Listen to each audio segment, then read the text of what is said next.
Ooh, got it. So good evening. This is Fawn Rhodes for my interpersonal communications for North Carolina Central University. My professor is Wendalyn Perry, and I am with my cousin Tony and her husband DJ. And our discussion, and the subject matter of this video is a discussion on love with a couple.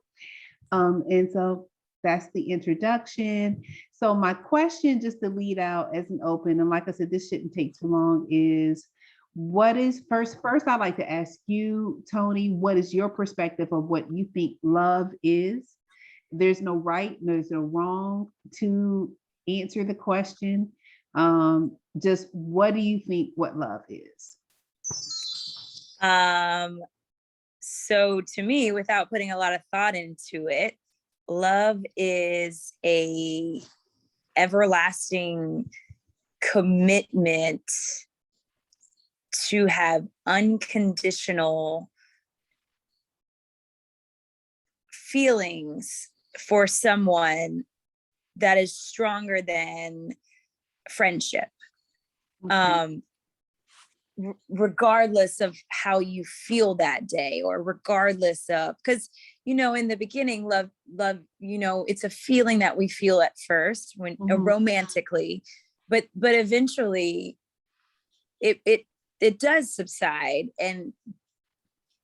But true love is making a commitment to that person and saying, I'm going to love you through whatever we go through throughout our life. I think it's also loyalty, which goes into that unconditionalness, because you can have love for your spouse, but you can also have love for your family, that is unconditional and it's loyal.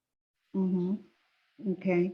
So in your perspective, love is, you said true love is unconditional commitment, and ultimately you're saying that you believe your perception of love is loyalty.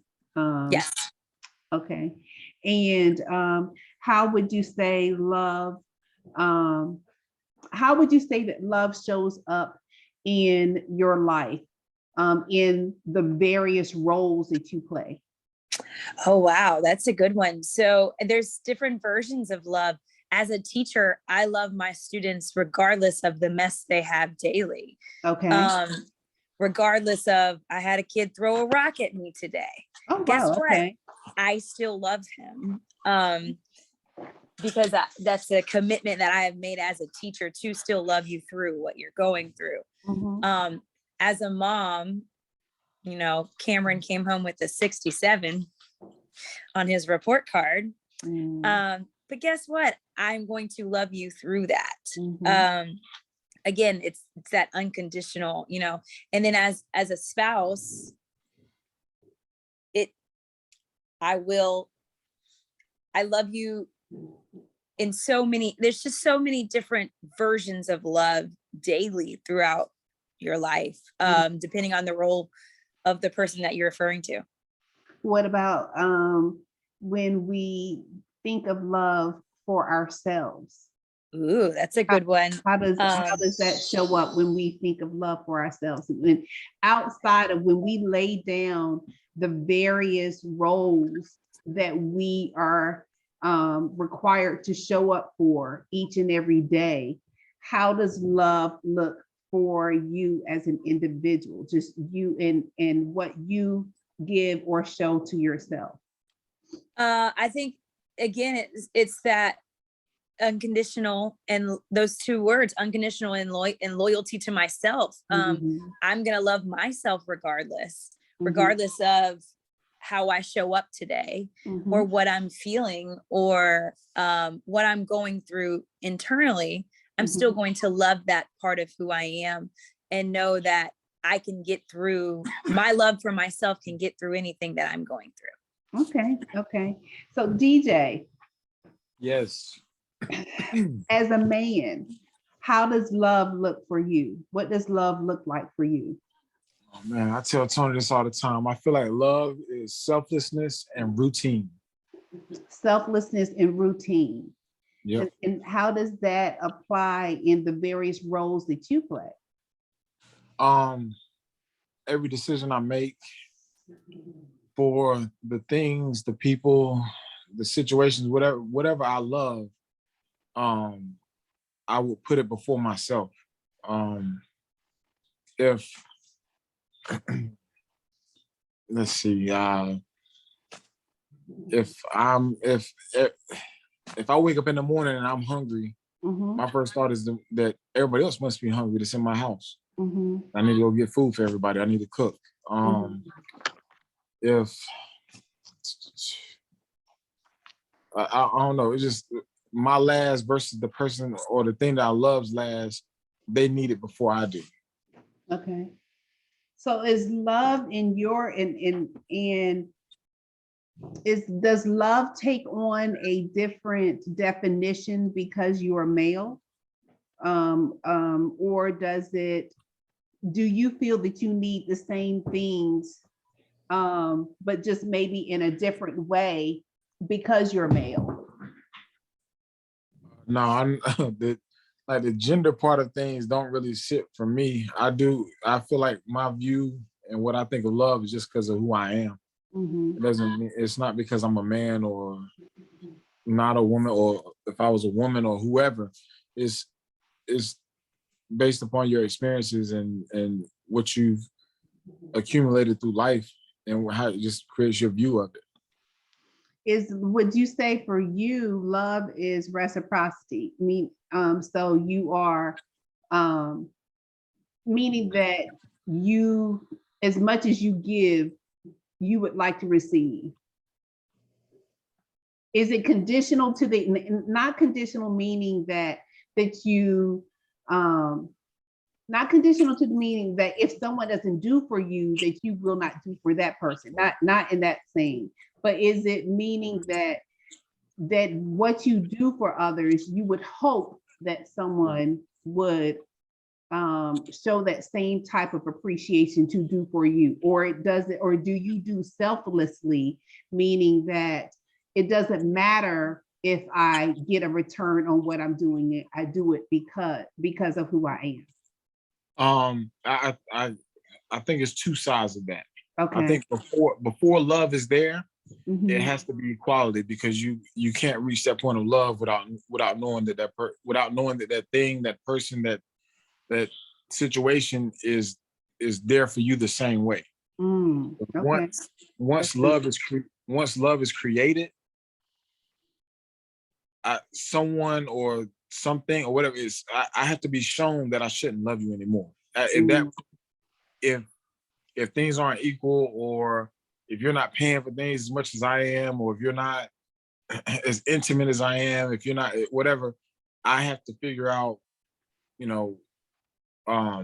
why that is, what I need to do to pick if things aren't equal, what can I do to create balance? To create balance, okay. Because once the love is there, it's there for a reason. It's been created. So how would you say that your concept of love, was it what you saw as would it be what you saw in your as you were coming up, or would it be something that you formed becoming an adult in conjunction with your views?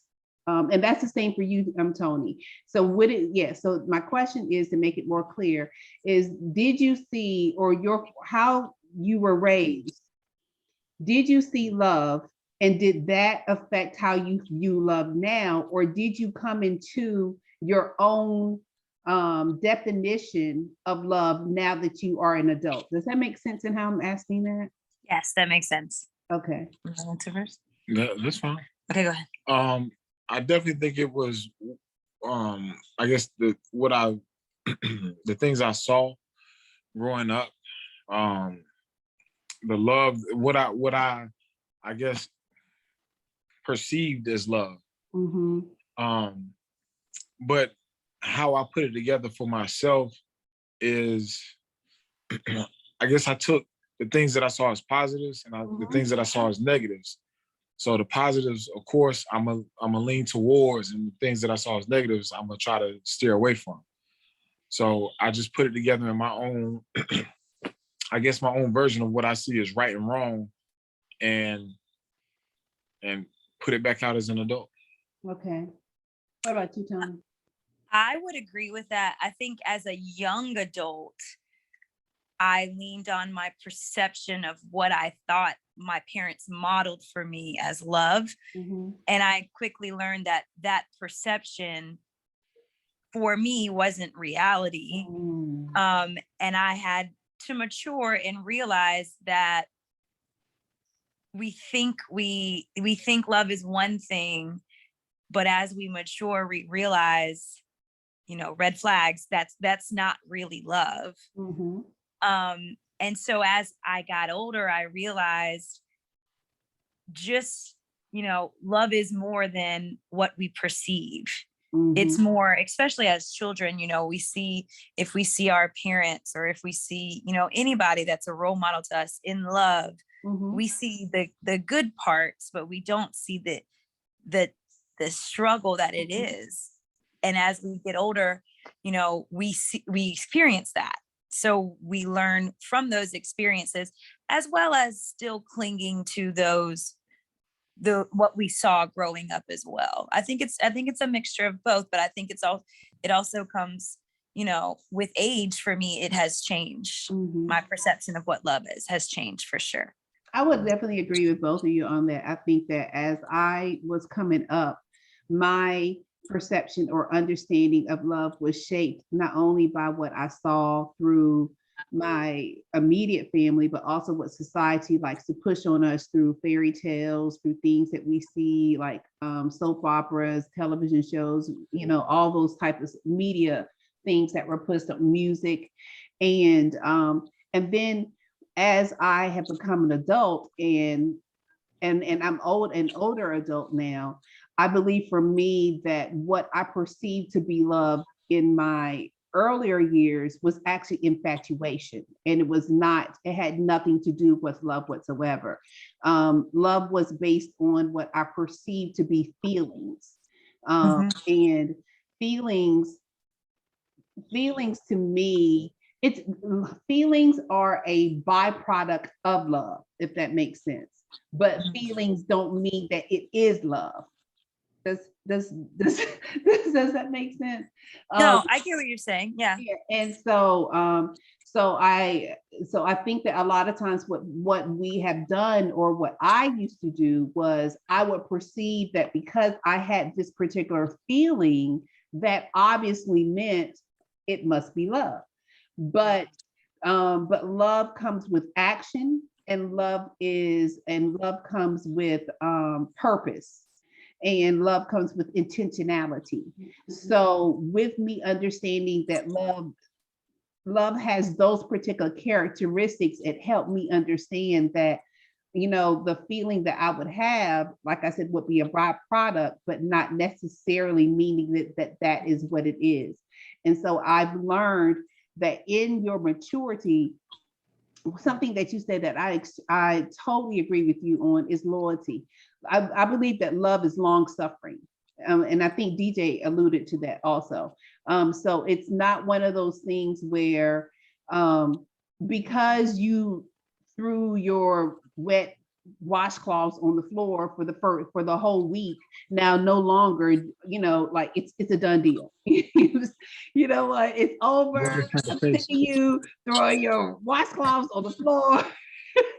I'm sick of you having this bathroom looking like, who shot John. So that means that so that means that it's it. But what it can mean is that we need to have a discussion. Right. And so for me, love means love means a voice. Love speaks up. So and what I mean by that is that when I find that people that I truly do love, that love has a voice and love speaks up. Love is not bashful.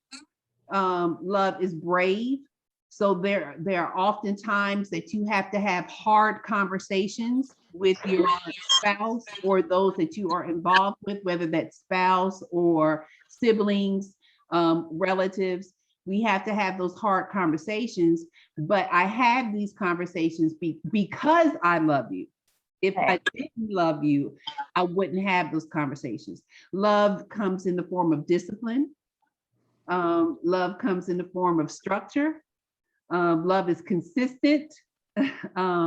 Love is humble. So sometimes you got to learn to keep your mouth shut. Not every time. There's not, it is not my space to comment on every situation. Sometimes you